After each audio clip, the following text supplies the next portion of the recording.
Hello मित्रों, नमस्कार। मैं आपका जाना पहचाना दोस्त अरुण कुमार पांडे फिर से एक नई और आश्चर्यजनक बूटी की जानकारी लेकर आपके समक्ष उपस्थित हूँ। जी हाँ मित्रों, आप जो ये बेल देख रहे हैं और ये जो फल देख रहे हैं, संभवतः आप इसके नाम से वाकिफ़ होंगे, अगर नहीं तो मैं बता दूं। यह शिवलिंगी का पौधा है और ये शिवलिंगी के फल हैं। जी हाँ मित्रों, शिवलिंगी जिसका आयुर्वेद में संतान देने वाला और निसंतानता को दूर करने वाला औषधि के रूप में यह विख्यात है। मित्रों, इसका संस्कृत में नाम शिवलिंगी, चित्रफला, लिंगिनी, बहुपत्रा या शिवमालिका है।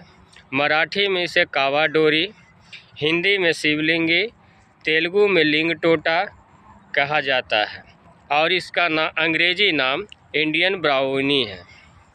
यह औषधि स्वाद में कड़वी, उष्ण प्रकृति की और दुर्गंध युक्त रसायन वाली है। आप जो इसके फल देख रहे हैं, यह फल बाजीकारक एवं बलवर्धक होते हैं और यह फल और इसके बीज दोनों ही निसंतानता या बांझपन के लिए वरदान है। कहा गया है कि यह साक्षात शिव का स्वरूप है। मित्रों, यह साक्षात शिव का स्वरूप कैसे है, मैं अभी आपको इसका प्रैक्टिकल करके बताता हूँ। मित्रों, आप जो ये फल देख रहे हैं, आप जो ये फल देख रहे हैं, इन फलों में एक बीज होता है जो आप देखिए। इसमें एक बहुत ही दुर्गंध युक्त ये लसलसा टाइप का गुद्दा होता है और इसके अंदर जो आप ये बीज देख रहे हैं मित्रों, यही बीज शिवलिंगी के बीज कहे जाते हैं। इनकी पहचान ये है कि जब आप इसे अच्छी तरह से घिस कर और जब इसे हाथ पर आप साफ करके लेंगे इस प्रकार से, तो आप में को इसमें स्पष्टतः शिवलिंग नज़र आता है। मित्रों, इसीलिए इस पौधे को शिवलिंगी का नाम दिया गया है। जी हाँ मित्रों, यह पौधा जो है भगवान शिव का स्वरूप और वरदान स्वरूप माना गया है आयुर्वेद में, क्योंकि इसमें भगवान का ये शिवलिंग का स्वरूप प्रत्यक्षतः प्रकट होता है। आप इसे, ये बीज है, आप गौर से इसे देखें, इसमें आपको शिवलिंगी का आकार नज़र आता है। आप इस बीज को गौर से देख लें, इस बीज में आपको शिवलिंगी का आकार नज़र आता है। जी हाँ मित्रों, इसे ही शिवलिंगी बीज कहा जाता है।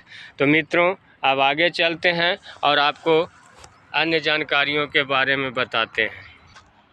मित्रों, आप जो यह बीज देख रहे हैं, इसे ही शिवलिंगी का बीज कहा जाता है। मित्रों, यह शिवलिंगी बीज संतानप्रद कहलाता है और यह निसंतानता और बांझपन के लिए यह भगवान का वरदान स्वरूप है। अब हम आपको ये बताते हैं कि इसका प्रयोग कैसे करना चाहिए।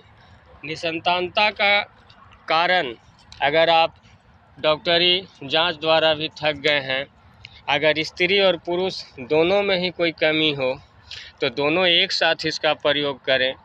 अगर स्त्री का सिर्फ कमी हो और पुरुष सही हो, अगर स्त्री गर्भधारण करने में असमर्थ हो तो इसका प्रयोग स्त्री करें। अगर स्त्री में कोई कमी ना हो, सिर्फ पुरुष में कमी हो, तो इसका प्रयोग पुरुष करें। और अगर दोनों में ही कोई कमी झलकता हो तो दोनों ही पति और पत्नी दोनों को ही यह प्रक्रिया लगातार एक साथ 1 से 1.5 महीने तक करनी चाहिए। मित्रों, जब स्त्री रजस्वला धर्म से मुक्त हो जाएं और शुद्ध हो जाएं, तब उसके 4 दिन बाद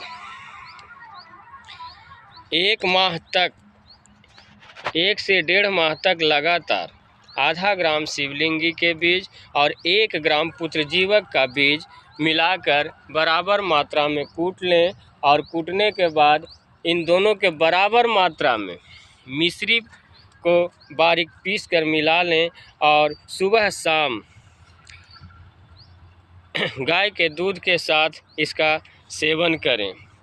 अगर पुत्रजीवा के बीज ना मिल पाए तो उस स्थिति में 1 ग्राम शिवलिंगी के बीज का प्रयोग भी किया जा सकता है।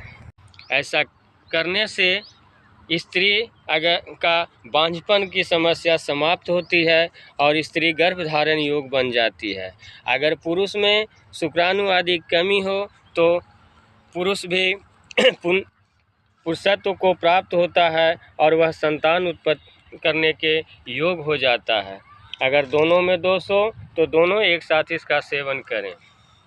मित्रों, आपको ये जानकर आश्चर्य होगा कि इस बूटी में आयुर्वेद शास्त्र में बताया गया है कि इस बूटी में मनचाही संतान उत्पन्न करने की भी क्षमता होती है, बस थोड़े से नियम बदलने होते हैं।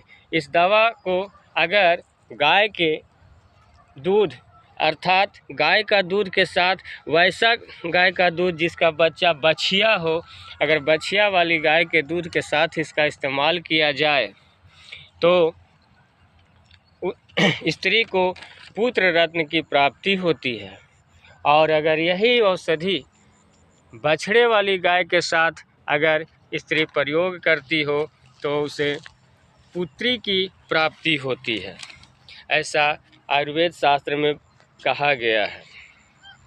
यही नहीं, अगर इतना ना कर सकें तो समूचे केले के साथ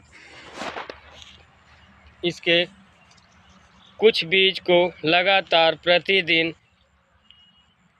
ग्रहण करने से भी बांझपन या निसंतानता का दोष समाप्त हो जाता है। मित्रों, यह तो संतानप्रद औषधि है ही, साथ ही साथ इसके और भी बहुत सारे कई चमत्कारी गुण हैं। यह प्रसव वेदना को भी ठीक कर सकती है। इसके लिए किसी भी माँ के पुक्ष नक्षत्र में इसके जड़ को घर में ला कर रखना चाहिए। जब स्त्री की प्रसव वेदना हो उस वक्त उस जड़ को कमर में बांध देने से प्रसव आसानी से हो जाता है और प्रसव होने के बाद इस जड़ को कमर से निकालकर बाहर कर देना चाहिए। अगर किसी स्त्री के गर्भाशय में सूजन आ जाए अथवा किसी स्त्री पुरुष के पेट में सूजन आ जाए तो इस बूटी की पंचांग का काढ़ा बनाकर ग्रहण करने से पेट का सूजन, गर्भाशय का सूजन आदि भी पूर्णतः ठीक हो जाता है। यह औषधि अनेक सिद्धियों को देने वाली, पारद को बांधने वाली और वशीकरण आदि में उपयोग करने वाली है।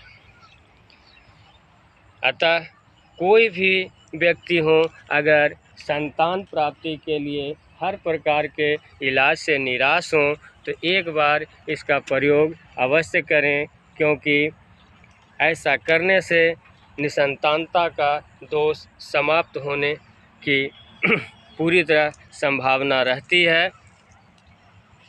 मित्रों, मेरी यह जानकारी आपको कैसी लगी? आप अपने राय हमारे कमेंट सेक्शन में ज़रूर बताइएगा। मित्रों, आपको इन जानकारियों को देने के लिए हम काफ़ी शोध और मेहनत करते हैं और उम्मीद करते हैं कि हमारी यह जानकारी आपके लिए फ़ायदेमंद साबित होगी।